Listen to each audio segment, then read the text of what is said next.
Well, good afternoon, everybody. My name is Tom Mencken. I'm a senior research professor here at SAIS, also the president and CEO of the Center for Strategic and Budgetary Assessments.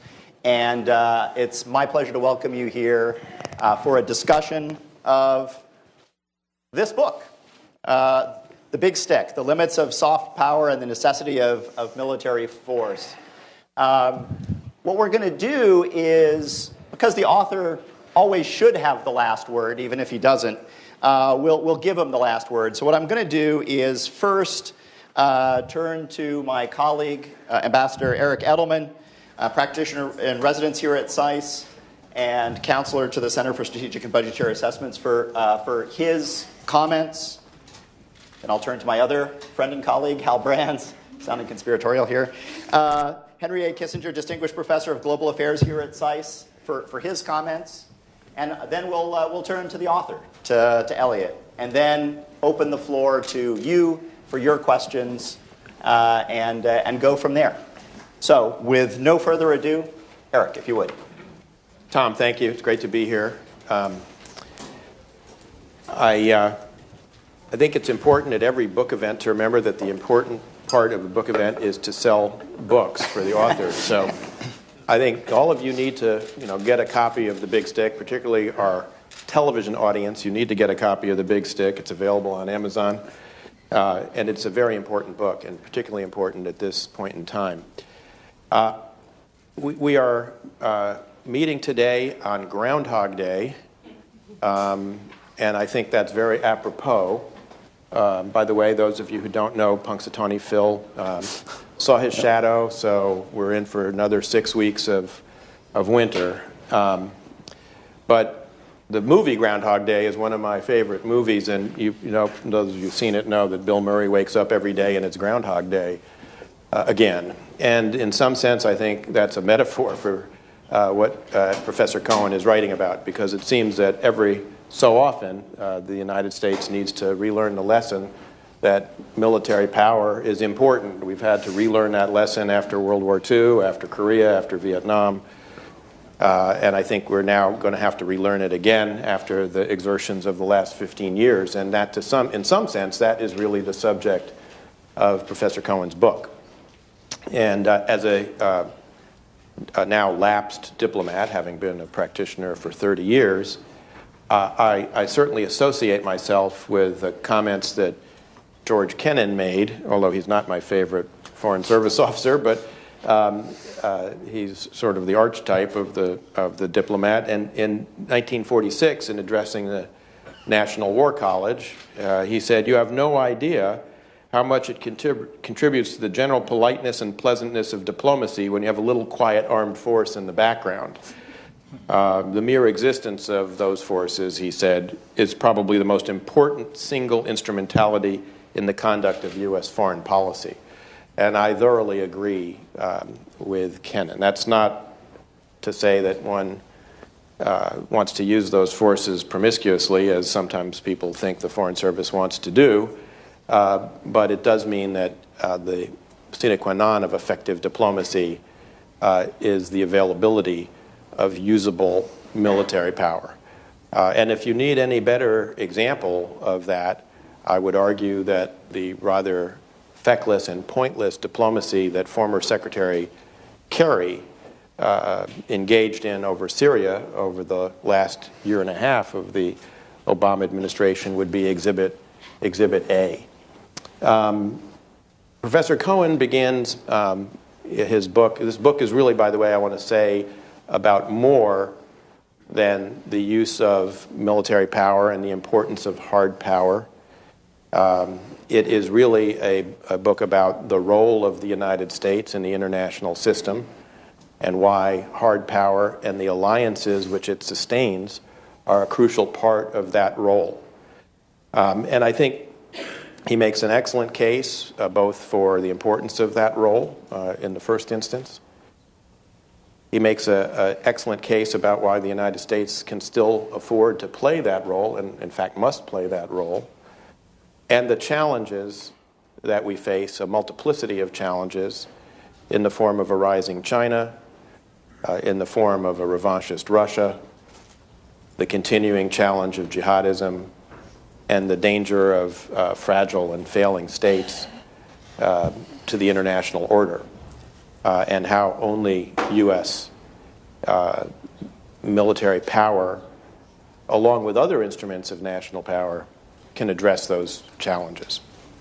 And he concludes the book, just to give you a sense of what you will read if you take my advice and go out and buy it, is also some very good propositions about how one ought to think about the use of force, because, as I said, I don't think I or he would argue that a promiscuous use of U.S. military power is called upon. The challenges that he describes, and I'll end on this note and turn the floor over to my colleague Hal Brands. The challenges he describes in Asia, in Europe, and the Middle East, to me, are very, very reminiscent, and I think he agrees with this, and the book supports this, of the kinds of challenges that statesmen faced in the interwar period. And I wanted to conclude my remarks with a quotation from Winston Churchill's book on the Gathering Storm, which I think speaks to both what Professor Cohen has addressed in his book and also the current moment. And he says that it's his purpose, Churchill's that is, as someone who lived and acted during that period, to show how easily the tragedy of the Second World War could have been prevented, how the malice of the wicked was reinforced by the weakness of the virtuous, how the structure and habits of democratic states, unless they're welded into larger organisms, lack those elements of persistence and conviction which can alone give security to humble masses, how even in matters of self-preservation, no policy is pursued for even 10 or 15 years at a time. We shall see how the counsels of prudence and restraint may become the prime agents of mortal danger, and how the middle course, adopted from desires for safety and a quiet life, may be found to lead directly to the bullseye of disaster. We shall see how absolute is the need of a broad path of international action pursued by many states in common across the years, irrespective of the ebb and flow of national politics. Thank you. All right. Hal. Okay, thanks, Tom. It's a great pleasure to be here to have the chance to offer some comments on what is really a terrific book by someone I consider a colleague and a friend. And I suppose I could go on at some length about the virtues of the book, but frankly, all you have to do to get a sense of that is to read the just really glowing reviews that have been written everywhere from the New York Times to the Wall Street Journal to the Weekly Standard to get a sense of how good it is. And frankly, that wouldn't be much fun anyways. So in the interest of perhaps providing some fodder for discussion, I'm just going to briefly mention 5 thoughts that Eliot's book provoked for me. 1, where I violently disagree with him, and 4, which all have to do with the state of U.S. military power today, where I suspect we violently agree. And so the first one, and this is truly in the best interest of, the best tradition, rather, of academic hair splitting, I'm going to take issue with the 3 paragraphs I didn't like, as opposed to the 225 pages that I did.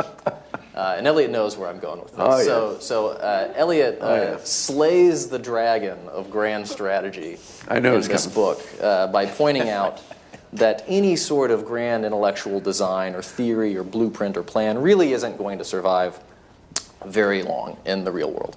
And as someone who actually just came from teaching a class with the words grand strategy in the title, let me push back, because I think that your critique of grand schemes is well taken, but I think that you may actually be critiquing a straw man version of grand strategy. So if you believe that grand strategy is indeed a step-by-step plan or something that can lend seamless coherence to foreign policy, then you're right, that it is truly hopeless and even dangerous. But I would say that I think most people who argue in favor of grand strategy think it's something a little bit different and perhaps more modest, that it's just a very basic set of principles, of ideas, of priorities that guide how you interact with a chaotic world, and even how you adapt in the face of unforeseen events.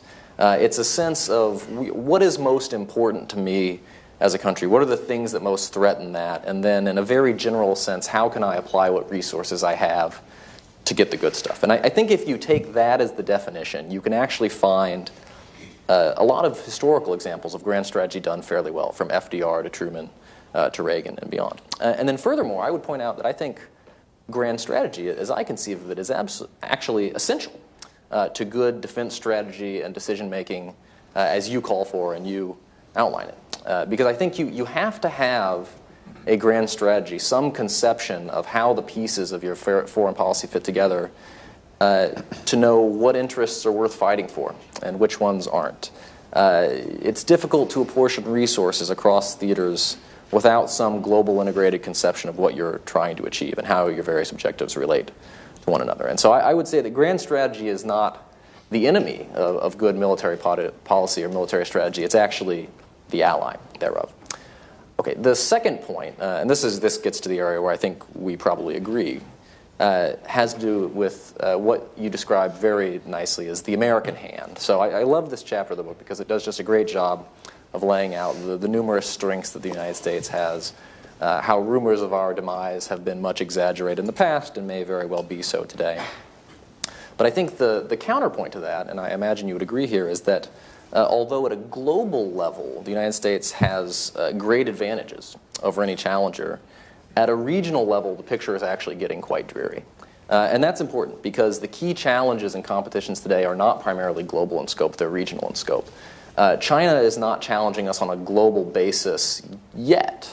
The real challenge is in East Asia. And here and elsewhere, the regional balances have become very problematic. I think it's quite doubtful whether the United States and NATO could actually defend the Baltics and even parts of Eastern Europe with the resources we have in place today. There are real questions about whether we can defend Taiwan today or other parts of East Asia 10 years from now. And so there's this crucial global regional distinction that I think all of us have to keep in mind in thinking about the question of how strong is the American hand. We outstrip all challengers when it comes to global power projection capabilities, certainly, but in the key regions, which is where the rubber really hits the road these days, I think we're actually headed for trouble if we're not there already. And that brings me to a third point, which I think the book addresses very, very nicely, which is that when you look at these regional balances, it's not just us and the adversary that make up the equation. U.S. allies are a big part of it, too. And U.S. allies add immensely to the strengths that the United States can wield. That's good. Most of them are in pronounced relative decline. That's bad. You point out how both the relative and absolute military capabilities of most of our European allies have basically fallen off a cliff over the past 20 years. And that decline is adding tremendously to the difficulties we face in our defense strategy today. It's making for harder fights if we have to defend Taiwan, Japan, or the Baltic because they're increasingly overmatched by Russia or China.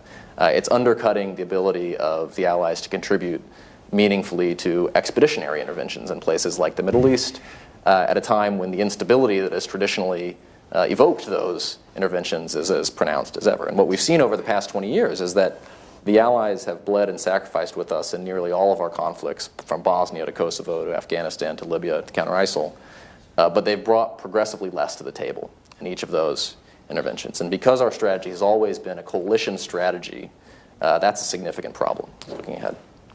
And it brings me to, I think, a fourth point that your book really fleshes out nicely, which is this issue of strategic solvency, where if you put these last two issues together, I think what emerges is that we are rapidly approaching the point of strategic insolvency, the point where we and our allies simply cannot do the things that we have traditionally done, that we have pledged to do, that we think we ought to be able to do. The United States does not have an authentic two-regional war capacity anymore, just to give one example. And this is really problematic because we now face a three-theater problem. There's pronounced instability in all of the Eurasian theaters that we care about. And if one believes, as I do, and as you write, the military power is the backbone of the international order, then this raises some pretty troubling questions about where we're headed. And so I think we're approaching a very stark choice, and this is something that Eric and I are working on right now. We're either going to have to pay significantly more to maintain the defense strategy and the primacy in the international order that we've enjoyed, or we're going to have to become accustomed to doing less and guaranteeing less in the world. I think obviously we should take the first choice, and I think you could actually do that without breaking the bank if you were willing to make some difficult but fairly commonsensical adjustments with respect to entitlement spending and revenues. But the gap between our commitments and our capabilities has become too big to ignore, and that's a fundamental question for American military policy going forward. And then this brings me to the final point that the book flagged for me, and another one that I know that you would agree with, which is that military power is utterly crucial to American foreign policy and the international order, but it isn't enough, and we're being reminded of this every day right now. You can imagine a scenario in which the United States opens the floodgates on military spending, in which we really reinvest in the big stick, but in which we still come out on the other side geopolitically weaker and less effective than before. Because in this scenario, we have also undercut our alliances. We've pursued trade policies that work against the international and national prosperity we've enjoyed for the past 70 years. We've stopped reassuring countries around the world, and we've started bullying and coercing them. We've decimated our reputation for steadfastness and reliability. That's not such a crazy scenario these days. So by all means, yes to the importance of carrying a big stick, but also yes to all the other aspects of American statecraft and policy that have traditionally made this nation so great. Great. Okay. Eliot, what say you? So, I'm right. First I just want to thank my friends and colleagues here, and I want to thank all of you for being here. This is a book which I think I could only have written at SAIS. With the colleagues I have, with the students I've had, and with the environment of this remarkable institution, which brings together this I think quite unique mix of history and policy and practice. I look at my three colleagues up here, all distinguished scholars, all with government experience, and I hope that that's made the book distinctive. And furthermore, I think I've always thought that part of the SAIS way is you then do it in a way that is out in the public square. So I wrote this book with the intention that it would be read by people who are not students of military affairs and don't normally think about it. So I ended up being very pleased with the New York Times review, which was by somebody who I think is an expert on family kinds of issues. She paid me the nicest compliment I've ever gotten, which is, it's organized like a bento box. I'll take that. And finally, I think part of the SAIS tradition is a tradition of civil and spirited disagreement. So we'll do that too. Before I address some of the previous remarks, I'll just say one or two things about the writing of the book. For me, one of the most challenging parts of it was the chapter called 15 Years of War. And that, in part because I felt obliged to tackle the question of Iraq and the question of policies in which I had myself been engaged in advocating, and in some cases implementing once I went into the government. And I have to say that was very tough to do. I'm still not entirely sure how well I did it, because it meant, really looking hard at the things I thought before, some which I no longer think. That's never easy. On the other hand, I would also say, and there's a certain way in which also, having been in the thick of it, it does make it harder to be a dispassionate observer and critic and analyst.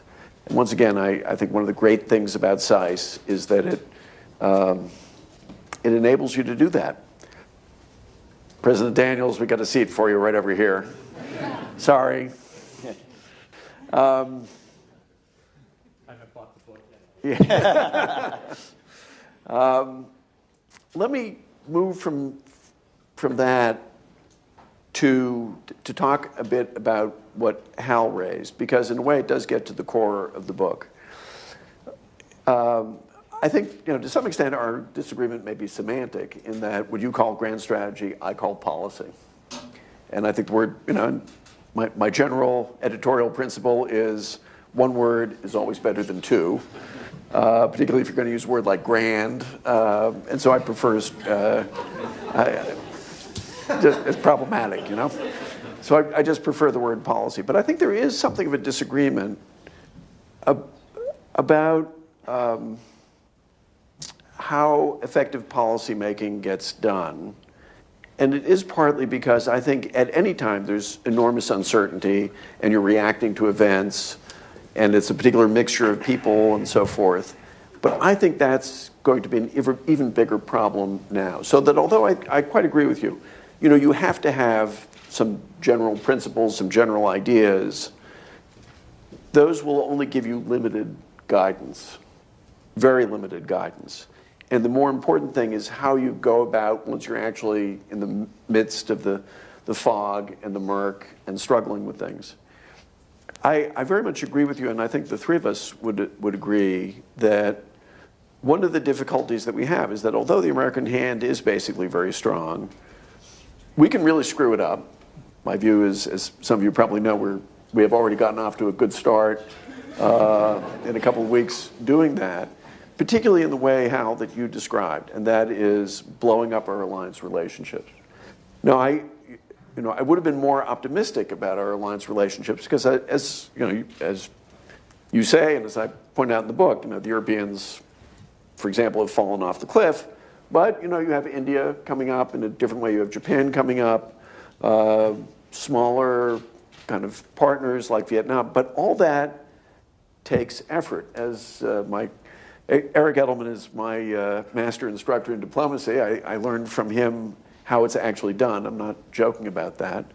And one of the things I learned from him is the wisdom of what George Shultz said, that this is like gardening.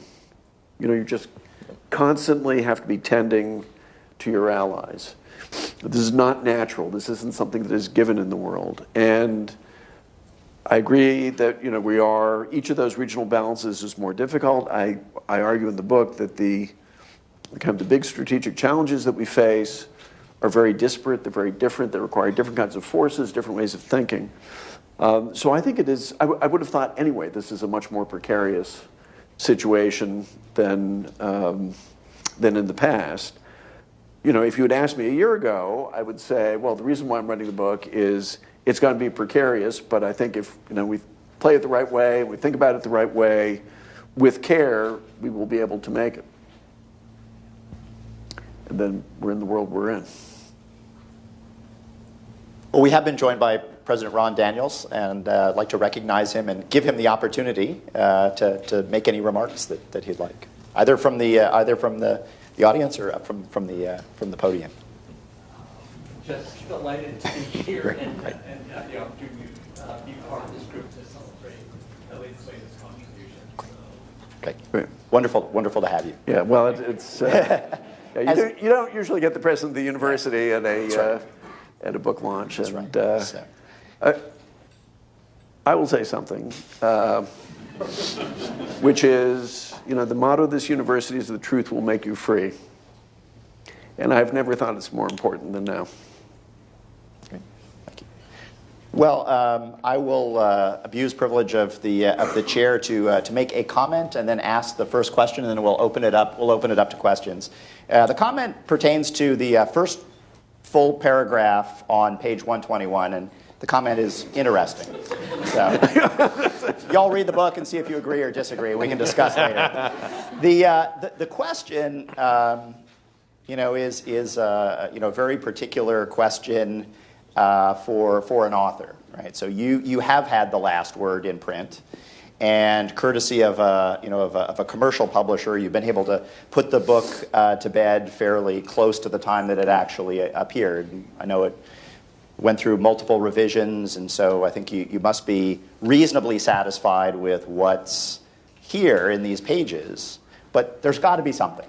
There has to be something that now, on Groundhog Day, you wish you'd said more about, or you wish you'd added that that you didn't meet the word limit. So what is it? What is it that if you could do this, the director's cut as of February 3rd, what would you have in there that isn't in the book?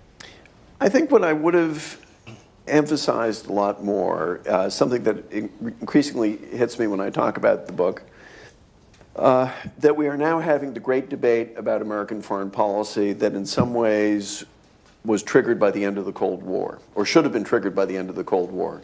The Cold War consensus was a consensus that grew out of World War II, but it doesn't really solidify until the early Cold War, that the United States will be a global power, that it will help create global institutions and set rules of the road, that we will be globally deployed with military power to back up our diplomacy, and that we will bear those burdens. And as I point out, those burdens have been very considerable in terms of loss of life and treasure and so on.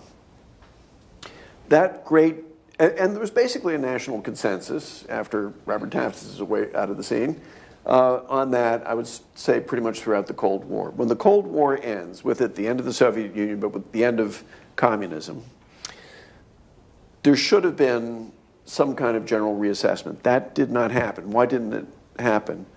I think there are two fundamental reasons. One is that you had anomalous kind of periods where the first period, the 1990s, what our late colleague Fuad Ajami called the Great Picnic, predominance was cheap. It's amazing to think. We did not pay for the first Gulf War. Other people paid for it. We ended up with a surplus. That's unheard of. Casualties, thank goodness, were very low, as also in the Yugoslav wars. So you had over a decade where predominance was cheap. And so why even discuss it? Then you had the crisis of 9/11 and everything that followed from it, and the debate then gets turned in that direction. So in some ways, this is sort of the delayed version of that. I think it would have come even absent Trump. You could already see it in the Bernie Sanders candidacy. But it would have come sooner or later. Well, why shouldn't that happen? The second thought that I've had about that I would want to talk about more, and I will be writing a bit about this, has to do with the nature of the policy intellectual community concerned with foreign policy. And I will go back to sort of the early days of SAIS, people like Arnold Wolfers, which is a name you probably don't hear very much anymore, where you had people really thinking about first-order questions about international politics, about the American role in the world, and so on. That's not what most people like us now do. We have a foreign policy elite that kind of argues with each other about all kinds of things, which the vast majority of Americans really couldn't care less about, which, when you step back and think about it, are matters of technique or kind of immediate, rather narrow technical concerns, as opposed to first-order questions. And it's a problem because you have an elite that has really disabled itself from being able to talk in an effective way with the American people. And by that, I mean business people, journalists, so on. We're just not used to doing that. Parenthetically, I'd say it's one of the reasons why it's great that we now have the Kissinger Center. We have people like Hal joining us, because that's part of what we should be doing, I think.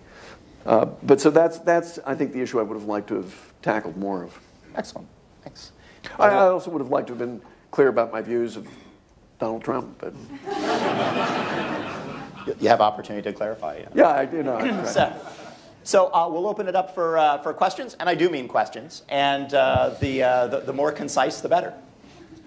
Sir, right there. If you would just wait, there's a microphone on its way even as we speak. Thank you. Speaking of our recently elected president, he had apparently a rather, one could say, contentious, maybe even ill-advised conversation with the Prime Minister of Australia. Yep. What impact might Donald Trump have on our particularly close and long-lasting alliances over the next, say, 4 years? So I think this should be collective because you got a lot of expertise around here. But I think my take would be something like this: in the worst case, this does this.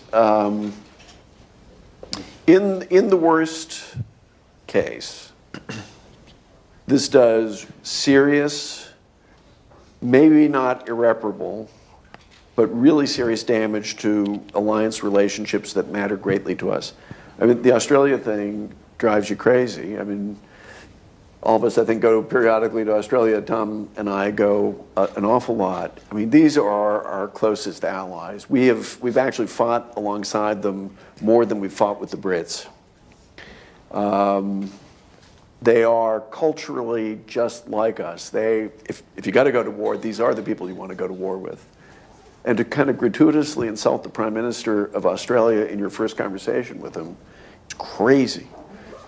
Now, the question is how the Australians will react. They might say, okay, well, boy, the Americans are really much different than we think. I don't think that'll happen. They might just say, well, this is this particular guy. And then, so then you move on and you say, well, you know, Mattis will sue them down or something like that. But in the back of their minds will be the American people elected this. And that is a large part of what I worry about. I would just, I think, echo most of what you say. I think the good news is that most of our alliances, and particularly the really important ones in Europe and East Asia, are quite deeply institutionalized, and so they're very robust. And just to be perfectly frank, Australian leaders, European leaders have dealt with what you might call interesting American presidents before, and they will have to deal with them again. So there is a degree of resilience there, but I think what's truly troubling is that the conduct that we've seen and over the past 2 weeks and the remarks that we've seen over the past several months seem to be taking dead aim at what I would consider two fundamental features, not just of American alliances, but of American relations with the world more broadly. And the first is the idea that the United States is sort of a steady-as-she-goes, reliable, dependable sort of country. And it doesn't take much explanation to get at what I mean here, but that I think we are going to see a greater degree of volatility in American policy in the coming years than we have before. And if you are an ally who counts on America being utterly predictable in the sense that it will be there for you in a crisis, that's very bad. And the second thing that it has taken dead aim at is the idea that the United States is sort of an exceptional great power in the sense that it tends to place a great amount of importance on the good opinion of its allies, that it tends to exercise its power in a generally benign way. And I think that, you know, we're not necessarily going to have that switch turn overnight, but if you have a scenario in which American allies repeatedly feel cajoled and bullied and berated, then you start to tear that fabric of the alliances as well. Well, I agree with what Eliot and Hal have said. I would make just a couple of additional observations. One is that although I think in certain quarters there's a disposition to believe that what we've seen in terms of relations with Mexico, the phone call with Prime Minister Turnbull, a phone call that may have also had some edge to it with Chancellor Merkel, that this is really just the sort of bumpy beginning of, you know, an administration in the early days, that most presidential transitions are a bit rocky and therefore one might not put too much stock in it. I think actually, as our colleague at Brookings across the street, Thomas Wright, has argued, if you go back and look at what Donald Trump has been writing and saying about international affairs since he first became a public figure in the 80s, this is all very, very consistent. He has always been complaining about trade. Only the names of the guilty parties have changed. It was Japan in the 1980s, Mexico in the 90s, and now it's China. And as far as our allies go, they have always been a bunch of, you know, freeloading exploiters along the lines that he outlined in his inaugural address. What you see is what you're going to get, and it's not going to change. This is his fundamental view, I believe. Second, I think that that it's also the case that this view that allies are hearing is not just going to be attributed to the views of this president, because it's also a view they heard from this president's predecessor, who in his interviews, particularly in the last several years of his presidency, made it very clear that he thinks American allies are freeloading and that we're getting a free ride from the United States. And I think in many quarters, you're going to see foreign leaders and foreign governments begin to wrestle with the notion of, is this really a passing phenomenon, or is this something more deeply rooted in the United States? It really goes back to Eliot's point that the American public actually elects these presidents. And then the third observation I would make, which goes back a little bit to Eliot's comment about Secretary Shultz. I was George Shultz's special assistant from 1982 to 84, and he's living proof that the adage that no man is a hero to his valet is wrong.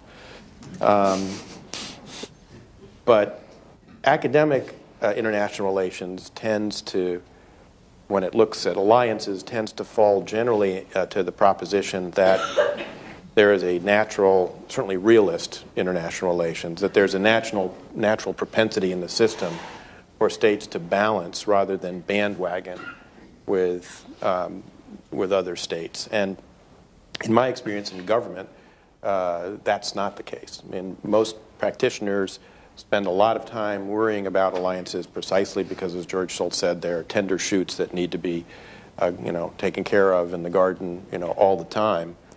And the impact that this is going to have, I think, could be, notwithstanding what Hal correctly said, which is that all these alliances are institutionalized and have deep roots. I think people might be surprised at how quickly some of these relationships could come unglued. Sir, on the aisle there, and right down third row. Yep, it's coming your way. Thank you. I haven't read the book, obviously, but there's an old saying that to a man with a hammer, everything looks like a nail. Similarly, to a man with a powerful military, things look different. And looking even just at this century, would better decisions have been made, perhaps, if the decision makers hadn't thought they had such a big hammer? Well, I mean, it's an interesting question.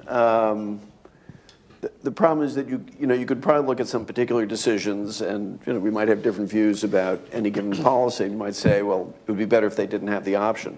But the problem is it's never about a single option. If you didn't have a really big military, you might not have had peace in the Cold War. And I think one of the points that has often been made is you always know the troubles that you've had. You don't know the troubles that you've warded off. And when I think particularly, say, South China Sea, East China Sea, I thank goodness that the United States military has been quite powerful. I think we may find ourselves in a period in which we'll begin to see what it looks like when you don't have predominant military power. I also think, just from my observation of political leaders, for the most part, they are pretty careful when the time comes to actually commit substantial American forces to conflict. Because there is something in that respect sobering about the office of the president. Now, whether that will apply in this case too, I cannot be entirely sure. Sure.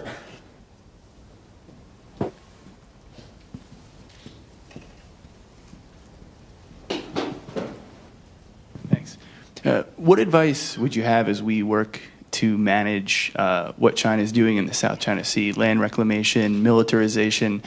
Is it a case of that it's closer to them, it's something that they care about more than we care about? Does that change our calculation? In what ways should we be using our military force, threat of military force, to affect the outcomes that we want there?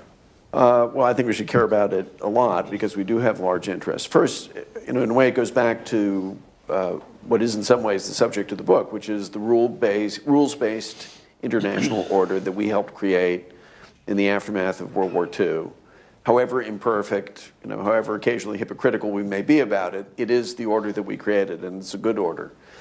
When China gets effectively to say the South China Sea or Chinese territorial waters, that order has, in a very important respect, been broken.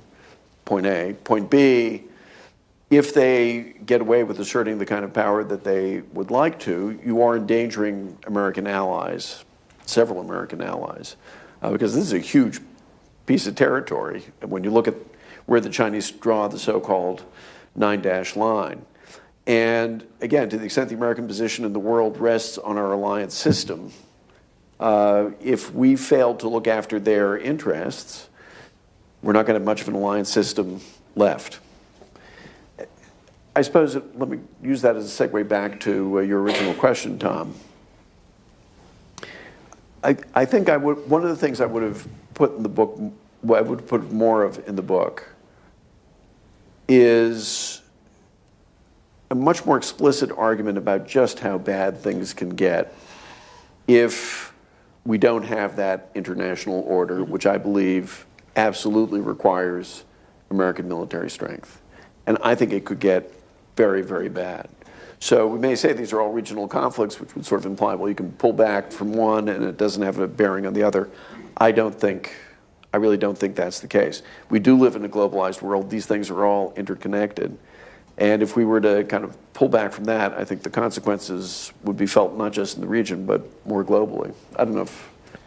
Well, I would just, whether you look at the world through the lens that Eliot just described of the rules-based normative order that we created after 1945 with the help of other countries and some international institutions, or even if you're looking at it from the point of view of America first, more jobs for Americans, our prosperity has rested historically on freedom of access to the global commons, and particularly freedom of the seas, which we have advocated since our birth as a nation.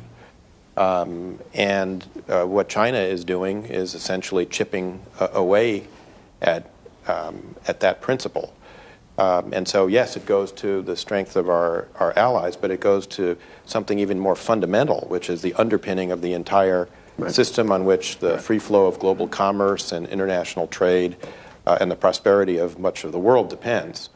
And it's for that reason, I think, that's why we care about the South China Sea or the East China Sea. And the challenge that we faced, this goes to Hal's point of the changing regional balances, is that some of the rising regional powers, or in some cases declining regional powers that are exerting themselves to more completely dominate their own regions, have found that if they can take certain actions that fall below the threshold that would normally elicit a military response from us, they can, through a series of salami slices, begin to chip away at the foundations of this order. And so, we're faced with a very challenging, question. As China militarizes these land reclamation projects, these sandbars, that they're building, starts to put airstrips on them, at what point do you respond? I mean, when they put HQ-9 anti-aircraft missiles on the first time, do you take them out then? Well, maybe not. That would seem like a small step that warranted a massive U.S. military response that would put us in a conflict with China. So maybe you wait until they've done it on 2 islands. Is that enough? What about 3? What about 10? What about 100? What about when you wake up one day and find that they've created an air defense information zone over the area and you can no longer fly over it? This is the challenge, I think, that we face, and it's not just in the South China Sea, it's elsewhere as well. And I'm not sure what pulling back actually means in the geographic context of the Western Pacific, where the United States has territory, American citizens who are represented in Congress in the Western Pacific. So pulling all the way back to U.S. territory means pulling all the way back to Guam. So that's not really... It seems to me that's never been a very realistic geopolitical option in any sense. Hal, and then we'll go to one last. Just 2 brief points. One, to echo something that Eliot said, I think we need to rediscover our imagination of the tragic in terms of thinking about what a real breakdown of international order can look like, because we've been blessed to have this order for the past 70 years. So I think it's hard for people today to understand what can happen when things really go wrong. The second point is that I echo everything that's been said about the importance of the South China Sea. I would simply add, though, that I think for any administration, whether that was the Obama administration in 15 and 16 or the Trump administration today, it's important to really have a firm idea of what you're trying to accomplish in the South China Sea and whether you are willing to use the level of coercion that is necessary to bring that about. So I'm all for taking a harder line with China. If you take the comment that Rex Tillerson made in his confirmation hearing that we are going to deny China access to the artificial islands that it's built, okay, what is the level of coercion that is necessary to bring that about, and are you willing to sign on for that? If the answer is yes, okay, as long as you understand what the consequence of that. If the answer is no, then that's a dumb thing to say because it's going to make you look weak and foolish. We'll take one last question. Henry?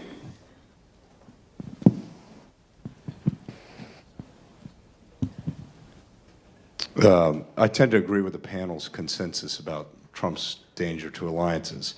But to play devil's advocate, and apologies to Satan for the comparison, might Trump's bluster be an ameliorative shock, short of military catastrophe, that does inspire our allies to contribute more in manpower and resources to collective defense?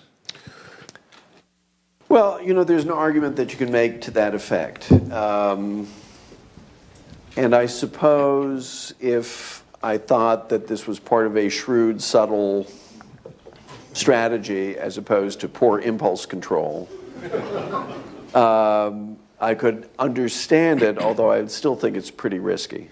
It's pretty risky. But that's not, I think, what's going on. First, I think there is poor impulse control. I think you're dealing with somebody who takes everything very, very personally, who doesn't kind of moderate or modulate his language. So you're doing something which is a little bit risky to begin with, and you're doing it with an extremely out of control kind of guy. Secondly, we have not been able, we tried, Eric's old boss, Secretary Gates, would be out there kind of flogging the Europeans, and it really didn't work. What scares me is if people begin to think the United States is not reliable, and think there's a serious chance the Americans would not be reliable, do I really think that their reaction would be to say, oh my gosh, we really need to rebuild the Bundeswehr and make it, the Bundeswehr of the good old days? Or will they say, look, let's just cut another deal with Gazprom? I think you're likely to get the second rather than the former. And the fact is, a number of our allies are actually doing things. So, you look at the Australians, you look at the Japanese, you look at the Brits. Even in Europe, defense budgets are kind of gradually beginning to go up. This isn't the way to get it, I don't think.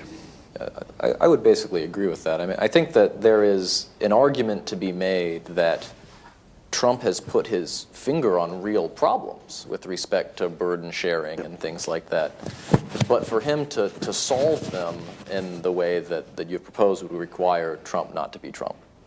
And I don't think that's a reasonable expectation. I would also say that when the United States has had success getting allies to do more, to spend more on defense in the past, it has been in a context in which we are also doing more as well. And we are providing reassurance that if you stick your neck out vis-a-vis the Soviet Union or another challenger, we have your back. If you look at the increases in NATO defense spending in the 1950s or the late 70s and 80s, this is precisely the context in which it happens. The bet that Trump seems to be making is that if the United States does less, allies will have to do more. And that one may not pay off. In fact, I would argue that historically it's almost never worked, actually, as a strategy. Look, if you have allies, it means that one of the tasks you've set for yourself is alliance management. And as we've said earlier on the panel, it requires a lot of time and attention of senior officials, particularly the Secretary of State and Defense. And there's no doubt that we can get more out of our allies. We need to get more out of them for all the reasons Eliot was talking about earlier. And I think they've gotten the message. I mean, at the Reagan National Defense Forum in early December, for the first time, that event invited a couple of foreign dignitaries to join. We had Michael Fallon, the Secretary of State of Defense of the United Kingdom, and Ina Sarita, the Defense Minister of Norway, and both of them basically said, okay, look, we got the message. We heard President Obama and President-elect Trump loud and clear, and we in NATO are, we have to step up our game, and we're going to do that. But for God's sakes, please, we can only do that if we have American leadership. There's no substitute in the alliance for American leadership. And I think that's really, an important part of the equation. I think it's sort of what Hal was saying. When we're doing more and we're seen to be leading, I think we get more out of our allies. But I would add, kind of maybe two caveats to all of this. One is, not everything that we get out of our allies is necessarily their financial or military contribution to the alliance.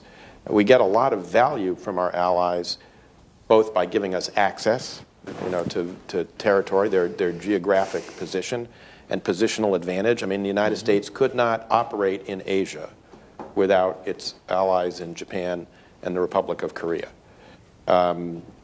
We get an enormous amount of international legitimacy for our actions around the world when we operate together with our European allies through NATO. And those are not necessarily tangible contributions by the allies, but they're contributions and value added to the United States nonetheless. And then finally, I think we have to recall something Hal talked about earlier, which is it's almost universally true. I think there might be one or two cases where it's not true. Australia may be an exception to this. But most of our traditional allies are facing a less good hand than the one that Eliot describes for the United States in terms of demographics and economics, et cetera. So while we can ask them to do more, we have to have some realistic expectations of what they can do and understand that there are going to be limits to what they can do. And part of what I think is the art of the possible here is to have a better division of labor with our allies and a more explicit division of labor with our allies over who contributes what to the common defense. And there, the United States, including my former colleagues in the Department of Defense, will have to get a lot more directive with allies about what we want them to spend their pounds and euros and yen on than we have traditionally been in the past. But I don't think you can be directive, in a way that says, do what I tell you or you're fired as an ally. It's got to be done in a way more that co-opts our allies, into a common agreement on what's the way forward. Well, I know there are many more questions, and I can say with great assurance that the answer to some of them lie in these pages.